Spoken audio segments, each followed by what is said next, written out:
Donc, dimanche passé, nous avions vu la première partie de ce message sur ce terreau fondamental, sachant que c'est ce qui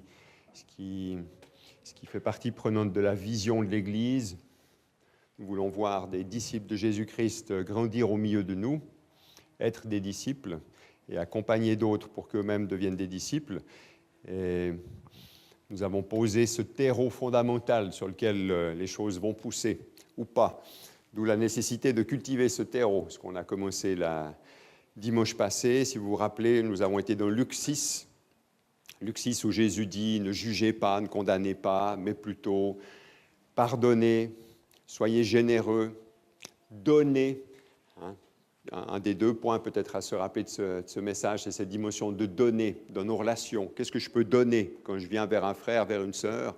Qu'est-ce que je peux donner? Qu'est-ce que je peux lui apporter? Alors, il y a les dons en chair et en os, oui, mais aussi par mes paroles, par mes encouragements. Et on voyait dans ce texte qu'un des fruits qu'on est appelé à porter, il sort de notre bouche. Le fruit qu'on peut porter pour le Seigneur, ce n'est pas uniquement nos actes, ce n'est pas uniquement les choses qu'on fait, même si notre foi doit se traduire en actes, c'est vrai, mais ce qui sort de notre bouche est un des fruits importants qu'on peut porter dans nos vies. Donc, ce qui sort de ma bouche, est-ce que c'est un fruit qui nourrit? Est-ce que c'est un fruit qui est doux? Il était parlé de figues, de raisins, figues et raisins, qui sont des fruits qui sont nourrissants et doux, ou alors est-ce que je donne des raisins secs? Est-ce que je donne du gravier ou est-ce que je donne vous connaissez les fruits c'est pas l'orgue de Barbarie, c'est les figues de Barbarie. Voilà. J'ai essayé d'en manger une fois dans ma vie. Je pense que j'ai passé 2 heures avec une pince de Bruxelles à enlever les 63 piquants que j'avais dans la main. Voilà. Donc, est-ce que de ma bouche sortent des fruits de Barbarie ou des bonnes choses? Dans cette deuxième partie, j'aimerais vous emmener dans Éphésiens 4. Éphésiens 4. Nous allons parcourir Éphésiens 4. Nous y voici le terreau fondamental. Voilà. Et je lis dans Éphésiens 4 à partir du verset 1. C'est Paul qui parle. Il dit « Je vous encourage donc, moi, le prisonnier dans le Seigneur, à vous conduire d'une manière digne de l'appel que vous avez reçu. » Digne de l'appel que vous avez reçu, de la vocation. Il y a quelque chose qui fait partie de notre appel. C'est Dieu lui-même qui nous appelle à faire ceci. Et à quoi Dieu nous appelle-t-il? En toute humilité et douceur. Humilité, douceur, avec patience. Supportez-vous les uns les autres dans l'amour. Supportez-vous. Alors, supporter, ce n'est pas serrer les dents et résister à ne pas éclater dans la colère. Donc, nous avons humilité, douceur, patience. Supportez-vous, le mot, semble-t-il, indique se tenir debout contre. Donc, on se soutient les uns les autres. On comprendrait peut-être mieux si on dit « soutenez-vous les uns les autres dans l'amour ». Efforcez-vous de conserver l'unité de l'esprit par le lien de la paix. Efforcez-vous. Tiens, il y a quelque chose qui est au niveau de l'unité. Ça fait partie de notre appel à être dans l'unité. Et puis il semble que ça ne se fait pas tout seul. Il y a un effort à faire. Il y a un effort. Efforcez-vous de conserver l'unité. Donc il y a une unité qui nous vient de Dieu, qui nous est donnée de Dieu. On ne doit pas la construire, mais on doit en prendre soin. L'unité, comme vous le savez, voilà, elle peut être, c'est une fleur qui peut être vite endommagée. On doit en prendre soin, on doit la cultiver. Et je pense qu'on a là, dans cette première partie, des points qui nous sont donnés. L'humilité, voilà, ne pas me placer au-dessus des autres. La douceur, dans nos relations. La patience, l'amour. Voilà, déjà, rien que si on met en pratique ces quatre dimensions, la fleur qu'est l'unité pourra en tout cas ne pas être endommagée et même prospérer. Et puis là, il nous dit, voilà, cette unité, elle vient d'où? Il y a un seul corps, il y a un seul esprit, vous avez été appelés à une seule espérance, il y a un seul Seigneur, une seule foi, un seul baptême, un seul Dieu et Père de tous. Là, on voit qu'ils sont référencés le Saint-Esprit, Jésus-Christ le Fils, le Seigneur, Dieu le Père, ce Père qui est au-dessus de tout, qui agit à travers tous et habite en tous. Ça, c'est ce premier point, l'unité. Maintenant, cette unité, il me semble dans ce texte, on voit que c'est un fondement pour quelque chose. Ce n'est pas juste être unis pour être unis. Sur ce fondement qu'est l'unité, qu'est-ce que Dieu nous appelle à construire? Je vais donc un peu plus loin à partir du verset 11. Christ a donné les uns, il a donné des personnes, des hommes, des femmes, c'est lui qui a donné les uns comme apôtres, les autres comme prophètes, les autres comme évangélistes, les autres comme bergers et enseignants. Ça, c'est un verset qui est assez connu, hein, on parle des 5 ministères. Mais en fait, ce n'est pas très juste de parler des 5 ministères, parce qu'en fait, là, c'est juste des gens qui sont donnés. Pourquoi sont-ils donnés? Il l'a fait pour former les saints aux tâches du service, aux tâches du ministère, en vue de l'édification du corps de Christ. Donc là-dedans, le ministère, c'est nous tous. Il y a un ministère, c'est celui de l'Assemblée, c'est celui du corps de Christ. D'accord, les amis? Le ministre ici, c'est pas que moi. Ce serait terrible. N'est-ce pas? Tous nous sommes appelés à servir, tous nous sommes appelés au ministère, et Dieu a donné des dons particuliers. Il est cité ici, apôtres, évangélistes, prophètes, bergers, docteurs, enseignants, voilà, pour former, pour aider l'Église à entrer dans son service. Vous me suivez? Hein? Le docteur, il est là pour nous rappeler, les amis, la Bible, c'est important, lisez votre Bible. L'évangéliste, il est là pour nous rappeler, les amis, il faut sortir, il y a des gens dehors qui se meurent, loin de Dieu, il faut sortir, ne restons pas assis sur nos chaises.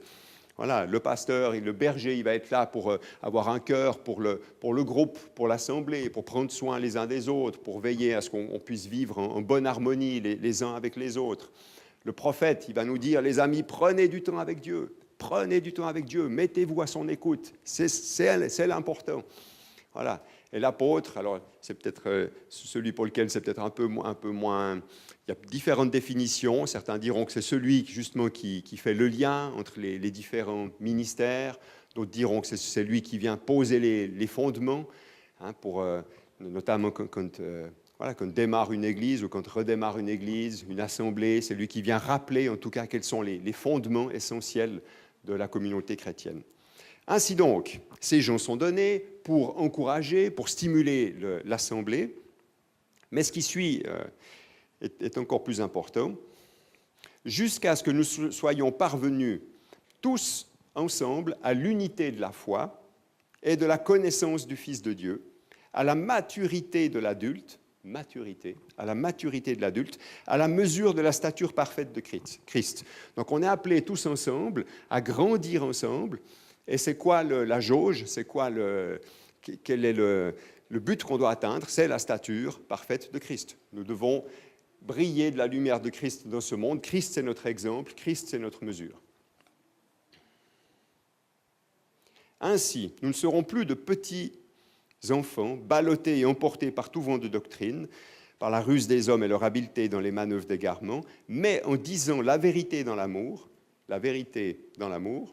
ce n'est pas la vérité sans l'amour, ce n'est pas l'amour sans la vérité dans l'amour, nous grandirons à tout point de vue vers celui qui est la tête Christ. Vous vous rendez compte? Nous grandirons, d'autres versions diront à tous égards. À tous égards. Vous vous rendez compte et moi je crois que c'est un des centres de ce chapitre 4, nous grandirons à tous égards vers celui qui est la tête, c'est-à-dire Christ. Vous vous rendez compte? Si on grandit tous ensemble, et ça c'est un des thèmes aussi, me semble-t-il, de cet épître aux Éphésiens, et notamment du chapitre 4, c'est ce tous ensemble. Moi tout seul, je ne vais pas réussir à faire ça. Moi tout seul, je peux m'enfermer, je peux aller dans un monastère ou en haut d'un grand caillou, je prends toute une bibliothèque d'ouvrages chrétiens avec moi, je passe 10 heures par jour à prier, je ne vais pas y arriver. J'ai besoin de vous. J'ai besoin de toi, Josué, pour venir me poser les bonnes questions, pour venir me secouer quand il faut, parce que tout seul, je ne vais pas y arriver. Et j'ai besoin de chacun d'entre vous. Nous avons besoin les uns des autres pour grandir. De nouveau, dans notre société, nous qui sommes assez individualistes, hein, alors c'est moi, ma maturité, alors je prends des cours, je regarde des trucs sur Internet, je prie, je jeûne, et je vais grandir jusqu'à ce que je devienne un disciple accompli. Mais ça ne marche pas, les amis. Hein, c'est rappelé dans cet épître aux Éphésiens que le but, c'est la maturité, mais nous grandirons dans tous ces domaines. Nous grandirons. Et c'est rappelé en plusieurs points. Je vous donnerai un petit papier tout à l'heure qui résume ceci. Hein, le verset 13, le but, c'est de parvenir ensemble ensemble. Et le verset 15, nous grandirons. Hein, il est parlé aussi justement de ces jointures comme un corps. Voilà, ma main ne va pas grandir toute seule. Hein, elle a besoin d'être connectée au reste du corps. Et c'est de lui, c'est de Christ, que le corps tout entier, bien coordonné, solidement uni, grâce aux articulations dont il est muni, tire sa croissance en fonction de l'activité qui convient à chacune de ses parties et s'édifie lui-même dans l'amour. Je vous la relis, hein. Je ne sais pas si tout le monde si quelqu'un peut me la répéter de tête. C'est de Christ que le corps tout entier, bien coordonné et solidement uni, grâce aux articulations dont il est muni. Hein, pour moi, ces articulations, c'est les différentes personnes dans le corps de Christ. Si chacun prend sa place, si on a 25 genoux dans le corps de Christ, ça ne va pas être super. Voilà. Mais on a besoin de coudes, on a besoin d'articulations, on a besoin de chevilles, etc. Grâce aux articulations dont il est muni, il tire sa croissance en fonction de l'activité qui convient à chacune de ses parties. Voilà, c'est sûr que si ma cheville décide maintenant de ne plus travailler, ça va être fâcheux, on est d'accord. Ou si mon estomac dit maintenant 6 mois de pause, allez, j'ai assez bossé, ça ne va pas être bon, d'accord. Donc, il est important, du coup, que chacun trouve sa place, la prenne et porte ce que Christ lui demande de porter. Alors, le corps tout entier grandit. Et ensuite, les amis, le verset 17. Voici donc ce que je dis. Donc, il y a une suite. Et là, on rentre dans la pratique. Comment est-ce qu'on fait pour entrer dans cette... Parce qu'on comprend, il y a l'unité, c'est le fondement, et puis quand on est unis et que chacun prend sa place, le corps tout entier grandit, super, ça nous fait envie. Puis maintenant, on se dit, oulala, mais si je regarde déjà ma propre vie, je me rends compte que c'est pas toujours super. Et là, Paul nous donne, on va rentrer dans du tout concret, du tout pratique, les amis, et je lis. Voilà, voici donc ce que je dis et que j'affirme dans le Seigneur. Vous ne devez plus vous conduire comme les non-croyants qui se laissent guider par la sottise de leurs pensées. Ils ont l'intelligence obscurcie, ils sont étrangers à la vie de Dieu à cause de l'ignorance qui est en eux, à cause de l'endurcissement de leur cœur. Ils ont perdu tout sens moral et se sont livrés à la débauche pour commettre avec avidité toutes sortes d'impuretés. Mais vous, ce n'est pas ainsi que vous avez appris à connaître Christ. Si du moins c'est lui que vous avez écouté, et si c'est en lui que vous avez été enseigné, conformément à la vérité qui est en Jésus. Et on rentre dans le tout concret. Que faire? Et ça, à mon sens, c'est une des clés vraiment de transformation de nos vies. Quand je vois qu'il y a des choses dans ma vie qui ne correspondent pas à la parole de Dieu, des choses qui déplaisent à Dieu, qui sont pas sur un chemin de vie. Premier point, le verset 22. On vous a enseigné à vous débarrasser du vieil homme, qui correspond à votre ancienne manière de vivre et se détruit sous l'effet de ses désirs trompeurs. C'est excellent à part ça, hein. Le vieil homme qui se corrompt par ses convoitises trompeuses. La partie de nous qui veut vivre toute seule, qui ne veut pas écouter Dieu, qui veut faire à sa tête, elle se corrompt, elle moisit. Pourquoi? Parce qu'elle a des convoitises trompeuses. Il y a des trucs, quelque part, on se dit « mais si j'avais ça, ce serait bon, ça. Ça me ferait du bien. » Puis en fait, c'est un mensonge. Alors, il y a des choses évidentes. L'héroïnomane, voilà, il se dit « un petit shoot, ça me ferait du bien. » Non. Si tu te fais un petit shoot, ça ne va pas être bon, ça va corrompre, ça va te tuer, on est d'accord. Mais après, il y a des choses plus subtiles dans nos vies. Voilà, je pense que l'héroïne, là, on est tous au courant. La consommation excessive d'alcool, allez, encore juste 2 bouteilles de whisky, ça ira mieux. Même chose, ça va corrompre mon foie. Mais il y a d'autres désirs comme ça. Voilà, peut-être l'homme qui court après les femmes, il se dit, voilà, une femme de plus, je serai heureux, je serai bien. Non, ça c'est une convoitise trompeuse. Ça ne va pas te faire du bien. Au contraire, tu vas te retrouver, te sentir sale, tu seras seul. Hein, et je pense que tous, on peut voir dans nos vies, alors ça peut être quelque chose d'énorme comme l'héroïne, ça peut être des petits trucs un peu plus subtils, où on se dit, tiens, si je pouvais posséder ça, si je pouvais avoir ça. Et il y a ces choses comme ça qui nous corrompent. D'accord? Ça peut même être des choses comme, admettons que j'ai ce mensonge dans la tête, que pour aider les gens, il faut que je les rudoie un peu. Voilà, hein, ça c'est un peu l'éducation à l'ancienne. Voilà, pour aider mon enfant à grandir, je vais rester poli, une bonne secouée de temps en temps, et puis ça va l'aider. Eh bien, ça, à mon sens, c'est quelque chose qui... Ça va pas... Alors, je ne dis pas que dans des cas extrêmes, reprendre fermement, mais on devrait néanmoins toujours le faire avec amour, on est d'accord.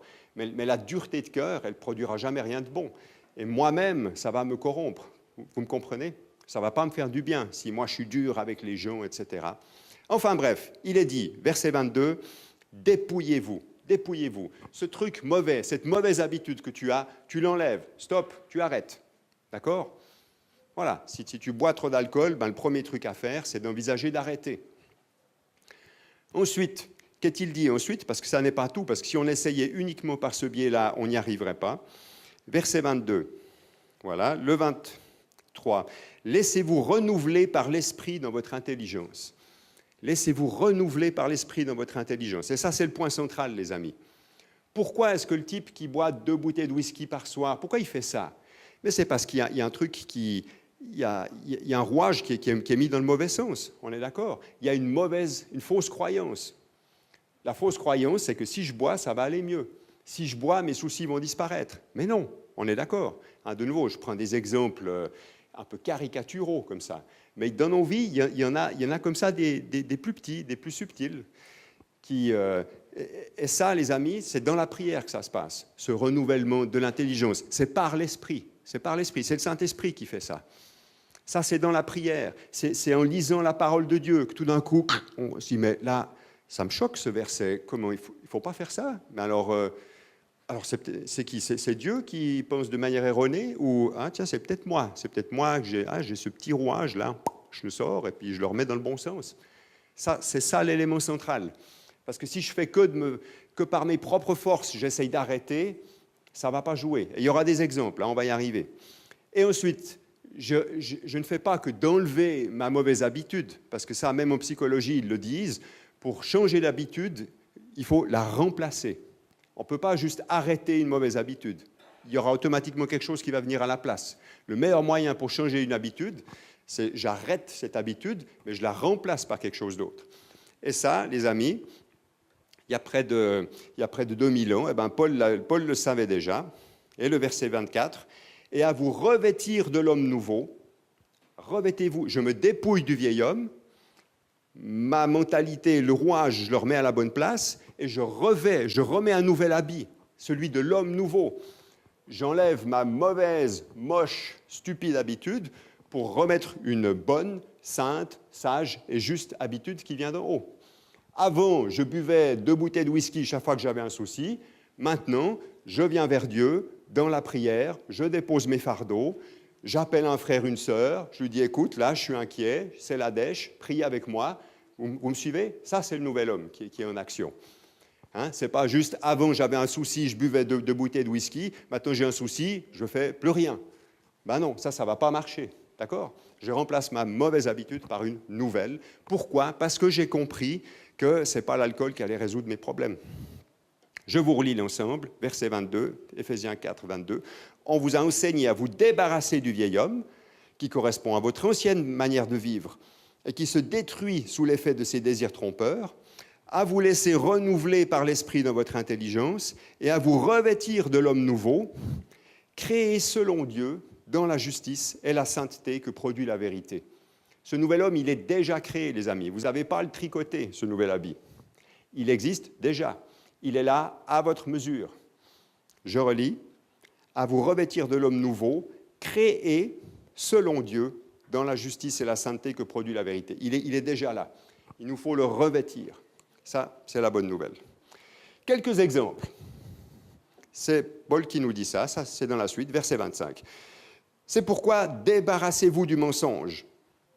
Débarrassez-vous du mensonge. Dites que chacun dise la vérité à son prochain.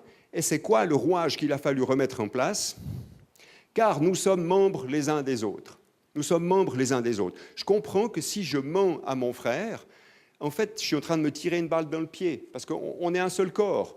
Donc, si je mens à mon frère, je suis en train de me faire du mal à moi-même. Je ne peux pas lui mentir parce que je comprends qu'on est liés, on est ensemble. Vous me suivez? J'en prends, je ne les lis pas tous peut-être. Voilà, celui-là, il est excellent. Le 28. Que celui qui volait cesse de voler. que celui qui volait cesse de voler. Ok, j'ai compris, voler, c'est pas bien, j'arrête. Mais ensuite, je fais quoi? Je fais plus rien, je suis un voleur abstinent? Non, je fais mieux. Qu'il se donne plutôt la peine de travailler honnêtement de ses propres mains. Ah ah, il fait l'inverse. Avant, il prenait aux autres, maintenant, il travaille. Mais pourquoi?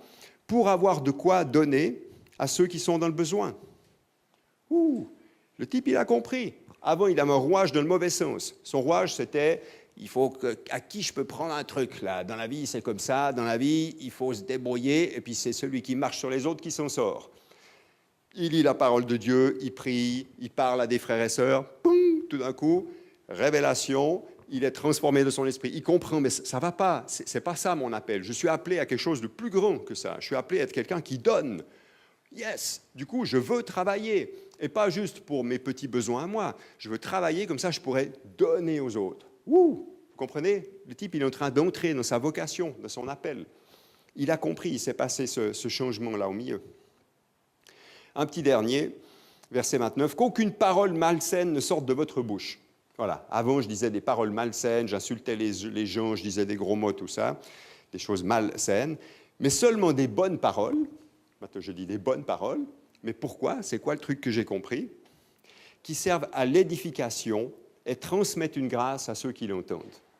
Ouh, j'ai compris que ma bouche, ce n'était pas juste pour me défendre, pas juste pour tenir les gens à distance, mais je comprends que par ma bouche, je peux édifier les gens, je peux donner quelque chose qui va les construire. Waouh, une parole, voilà, ça peut être ou une question, quelque chose qui va les aider à grandir et qui communique une grâce. Une grâce, voilà. Je ne fais pas que d'enseigner ou de diriger les gens, mais je communique aussi une grâce. Parce qu'on est tous en chemin, et puis que, voilà. Moi, je trouve excellent ces exemples. Et voilà donc une des clés que Paul nous donne. Voilà. Se dépouiller du vieil homme. Hein, on voit... par nos propres forces. Sans le point central, on va essayer de faire par nos propres forces. Je vais essayer de me dépouiller du vieil homme. Voilà, cette mauvaise habitude, je sais qu'il faut que j'arrête. Puis à chaque fois, je me tape sur les doigts. Non, Patrick, arrête, touche pas. J'essaye de développer des nouvelles habitudes, mais s'il n'y a pas ce point central, ça va être super dur, les amis. Ça va être super dur, on va tourner en rond et on aura beaucoup de peine à changer. Et le vrai changement, il se passe ici, ou devrais-je dire ici, dans la pensée hébraïque, le cœur, le changement qui est au centre. J'en arrive au terme. Voilà, on a eu ces différents exemples. Vous pourrez les lire chez vous, Éphésiens 4. Et enfin, la conclusion à laquelle arrive Paul à la fin du chapitre.